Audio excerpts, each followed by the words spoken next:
মুসলিমের ঐতিহ্য হলো মুহররম, মুসলিমের ইতিহাস হলো মুহররম। কারবালা ঘটেছে মুহররমে, এরপরে কিয়ামত হবে মুহররমে। 10 তারিখের কথা স্পেসিফিকলি কোনো হাদিসে বর্ণনাও করে দেওয়া হয়েছে। এই মুহররম কেন্দ্রিক 130টির অধিক ইসলামের ইতিহাসে ঘটনা আছে। ইব্রাহিম আলাইহিস সালামকে নমরুদ আগুনে নিক্ষেপ করেছিল মুহররমে, আশুরার দিনে। এরপরে হযরত মুসা আলাইহিস সালামকে আল্লাহ পরীক্ষায় নিমন্ত্রিত করেছিলেন আশুরার দিনে মুহররমে। এরপরে হযরত ইউনূস আলাইহিস সালাম মাছের পেট থেকে বের হয়েছে এই মুহররমে, আশুরার দিনে। এরকম ভাবে ইতিহাস সম্পর্কিত একটি দিন হচ্ছে মুহররমের আশুরার দিন, এবং এই পুরো মাসটা হলো পবিত্র একটি মাস।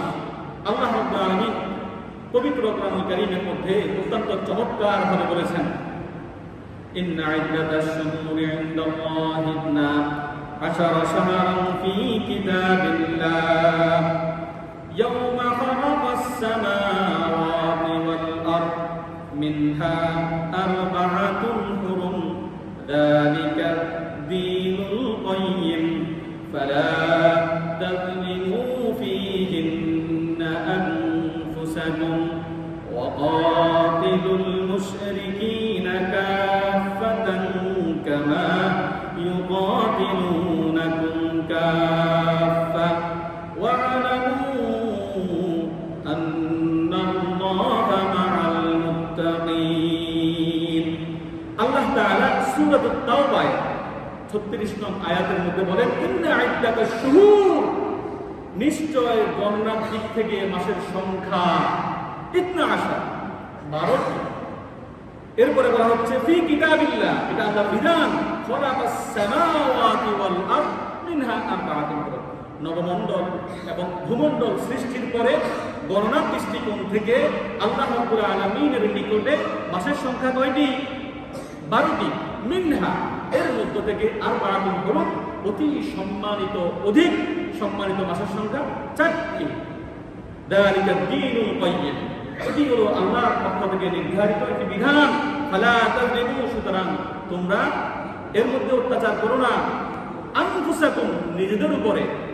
আরবি মাসের প্রথম মাস কোনটি? আর জোর বলতে হবে, আরবি মাসের প্রথম মাস কোনটি? দ্বিতীয় মাস কোনটি? মুহররমের পরে কি? সফর। তৃতীয় মাস কোনটি? আল্লাহ রাসূলের জন্মদিনের মাস। এরপরের মাস কোনটি? জোরে বলতে হবে, যারা জানেন না অন্যদের সাথে শুনে বলতে হবে। রবিউল আউয়াল, রবিউল সানি। এরপরে কি? জামাদুল আউলা বা এরপরে জামাদুল সানি। এরপরে কি? রজব। তারপরে এরপরে শাওয়াল বাদ দিয়ে দিন, শাওয়াল। এরপরে জিলকদ, জিলহজ। তাহলে 12টি মাসের নাম আমরা শুনলাম। আবার আমি বলি, মুহররম, সফর, রবিউল আউয়াল, রবিউল সানি, জামাদাল উলা, জামাদাল সানি বা জামাদাল উখরা, রজব, শাবান, রমাদান, শাওয়াল, জিলকদ, জিলহজ। মনে থাকবে তো ইনশাআল্লাহ?